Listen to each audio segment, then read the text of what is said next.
Daily. Taste the Daily. ఒకటే విషయం చెప్తున్నా, 29% అని వారు ఏదైతే రోల్ తీసుకొని వారు మాట్లాడుతున్నారో ఆ రోల్ కాకుండా కూడా జనరల్ సీట్స్ లో బీసీలకు ఇవ్వచ్చు, దాంట్లో మేము 100% 42% ఇవ్వబోతున్నామని చెప్పేసి నేను చెప్తున్నాను.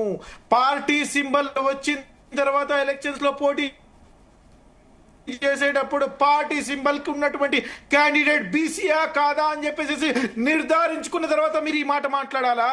అంతేగాని మీరు ఇప్పుడే వచ్చేసేసి 42% ఇస్తా అన్నారు, అక్కడ రోల్ లేదండి, ఎలక్షన్ కమిషన్ ఇచ్చేటువంటి నోటిఫికేషన్ రాలేదని చెప్పేసి మాట్లాడడం తప్పు.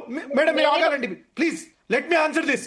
మీరు ఏదైతే మేడం ఆగాలి మేడం, ప్లీజ్ మీరు మాట్లాడండి, నాకు టైం ఇచ్చారు, నన్ను మాట్లాడివ్వండి. నేను ఏం మాట్లాడుతున్నాను, 42% ఏదైతే మాట ఇచ్చినామో, వాగ్దానం ఇచ్చినామో, దానికి అనుగుణంగా కాంగ్రెస్ పార్టీ కమిట్ అయి 100% పార్టీలకి అనుకూలంగా మేము 42% ఇవ్వబోతున్నాము.